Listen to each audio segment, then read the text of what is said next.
Bueno, estamos con Pablo Sargentoni, concejal del oficialismo y también, bueno, dirigente del Frente de Todos. Sabemos que han llamado una convocatoria el pasado viernes por lo sucedido con la vicepresidenta Cristina Fernández de Kirchner.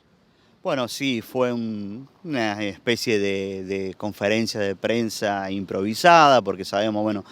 que a último momento de la madrugada se supo el tema, bueno, que se establecía un feriado y bueno,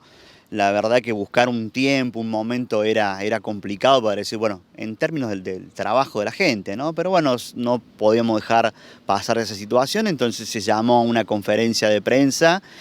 improvisada en la Plaza Bicentenario para hacer un repudio, como se hizo, ¿no es cierto?, en distintos puntos del país con respecto, bueno, a lo que significó que más que todo el intento, bueno, el atentado hacia la vicepresidenta Cristina Fernández de Kirchner es un atentado a la democracia en sí, porque cuando las cuestiones políticas se empiezan a dirimir por acciones violentas, ya tenemos que olvidarnos ya de democracia, ¿no? Y yo creo que estamos en una situación bastante crítica,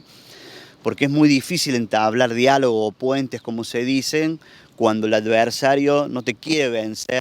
en términos políticos, en términos democráticos, sino que quiere que como espacio político prácticamente desaparezca. Entonces, cuando uno piensa eso y se retrotrae la historia, nos lleva a momentos muy difíciles. Entonces, lo importante es pedirle responsabilidad a toda la dirigencia política, punto número uno, también parte de la prensa, para que, bueno, es decir, se han generado situaciones, si bien los contextos no determinan, pero predisponen a que sucedan estas cosas. Ayer escuchaba que hubo atentados, ¿no es cierto?, unidades básicas en La Plata, una concejal, entonces, bueno, se está generando un caldo de cultivo bastante problemático, peligroso para la vida institucional de nuestro país, que ya pasamos por esas etapas, y yo creo del 83 hacia adelante con Alfonsín, que bueno, se dio una muestra muy importante cuando fue lo de la tablada, que el movimiento justicialista acompañó en ese momento al presidente. Y yo lo que veo que bueno, que ahora si bien hubo repudios, pero bueno, vemos que a veces son algunos comunicados más de compromiso, que ni siquiera nombran a la persona afectada, ¿no? Que no pasan el mínimo de protocolo de solidaridad hacia alguien, ¿no? Entonces, me parece que todavía faltan cosas que también se tienen que ver desde la fuerza propia y también de la fuerza adversaria, que de alguna manera se baje el nivel de agresión, de odio y de violencia que sabemos que en nuestro país fue muy importante, y sobre todo el justicialismo, que bueno, fue un partido que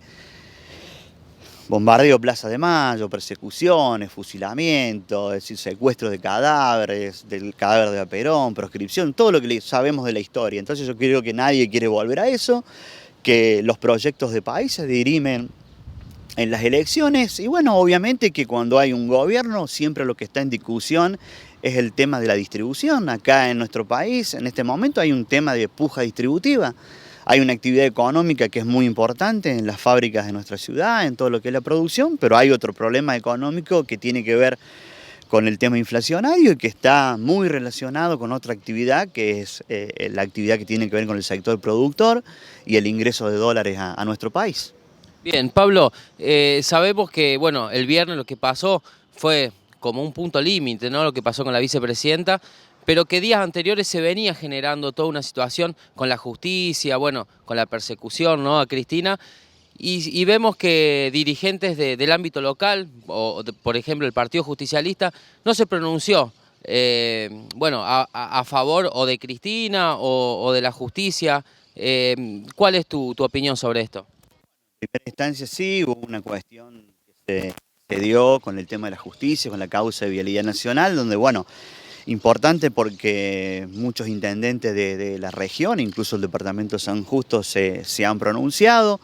Uno hacía un llamado, ¿no es cierto?, a un pronunciamiento, no en función de declarar a alguien culpable o inocente, porque no nos corresponde, simplemente era que no se estaban cumpliendo, ¿no?, los pasos procesuales que implican, bueno, el tema de las pruebas que se estaban utilizando, la cuestión de la imparcialidad de los jueces y los fiscales, la negativa en este caso de la vicepresidenta de poder declarar, es decir, todas cosas que no están enmarcadas en un Estado de Derecho, por eso nos preocupaba y bueno, también como te decía recién, si hace uno un poco de historia, es un partido que ha tenido a lo largo de la historia una serie de acontecimientos de proscripciones y ese tipo de cosas que hay que estar en contra siempre,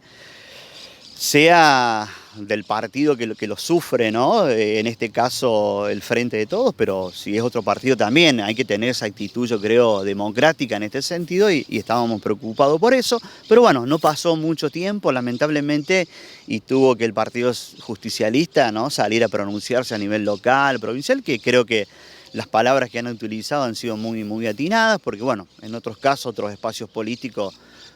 fue muy breve, ¿no? Algo muy más que de obligación que de convicción en ese sentido. Sí, pero el Partido Justicialista salió a pronunciarse por el intento de asesinato a la vicepresidenta, pero no por el tema de la justicia. No, por el tema de la justicia, hasta el momento que yo sepa no he visto nada oficial, ¿no? Sí por el tema del asesinato, que bueno, como te decía recién, uno venía observando una serie de irregularidades. No uno, se veía del Partido Justicialista que en ese momento, antes del intento de magnicidio, se había declarado en alerta y movilización. Yo entiendo y comprendo que el justicialismo en Córdoba tiene una particularidad, que no tiene mucho feeling, como se dice, con el Frente de Todos, pero bueno, nos preocupaba esa situación y nos sigue preocupando, ¿no? Bien.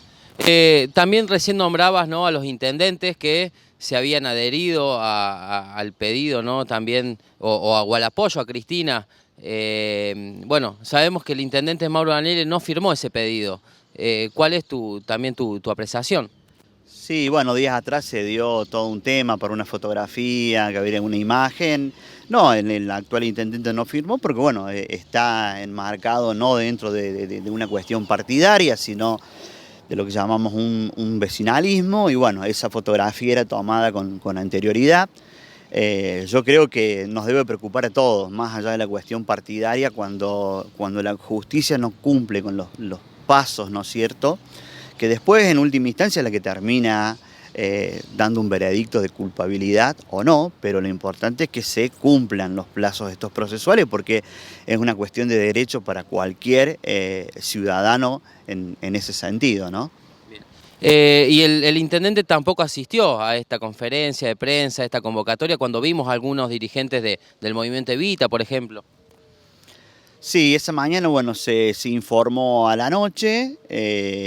sobre que se iba a hacer la conferencia. Sí se expide el municipio con respecto, bueno, repudiando el atentado. No sé por qué causa, seguramente debe haber tenido alguna otra actividad, la verdad que no lo sé, pero bueno, nosotros como espacio teníamos la obligación de hacerlo y creo que todos los espacios políticos, porque lo repito, no era un acto partidario, lamentablemente hay mucho nivel, ¿no es cierto?, no sé si la palabra es odio, hay mucho nivel, ¿no es cierto?, que uno recibe por parte de las redes sociales y están marcados, pero creo que la responsabilidad institucional tiene que estar por parte de todas las autoridades partidarias y obviamente de una autoridad principal como es, ¿no es cierto?, la intendencia, que de alguna manera en esa figura se resume, ¿no es cierto?, toda la comunidad y específicamente la comunidad política, como así también lo que es el Consejo Deliberante. Bien, Pablo, para el 2023, los dirigentes del Frente de Todos, ¿van a continuar acompañando a Mauro Daniele? Nosotros, bueno, para el 2023, en el caso, ¿no es cierto?, del Poder Legislativo, que hablo en mi nombre, y bueno, y funcionarios que están en el Poder Ejecutivo, como dije en otras notas anteriormente, para nosotros lo primero que vamos a plantear es, bueno, discutir una agenda, un programa de gobierno, porque bueno, cuando uno quiere repetir una gestión tiene que saber para qué la quiere repetir. Entonces, lo primero que vamos a hacer es discutir una agenda política, ¿no? Es decir, qué le vamos a ofrecer a los varillenses, una agenda que seguramente va a tener aspectos y tiene que tener de aspectos que actualmente se están dando. Y posteriormente de eso es, bueno, esa agenda, ¿no es cierto?, ese programa, con qué cuerpos técnicos, ¿no es cierto?, y con qué cuerpo político se va a apoyar esa agenda. Así creo que a la hora de cuando uno habla de una reelección, primeramente tiene que tener claro qué quiere para su ciudad, por qué quiere repetir, y eso nos va a dar, nos va a llevar a esto, ¿no?, a lo que te digo, de tener primero presente un programa político después la gente que tiene que llevar adelante ese programa político y después vemos a ver la cuestión de la candidatura. Nosotros hoy la preocupación más que todo es de qué agenda política vamos a tener y con qué cuerpos técnicos y políticos se la va a acompañar. Así es. Bueno, Pablo, muchísimas gracias. No, gracias a ustedes.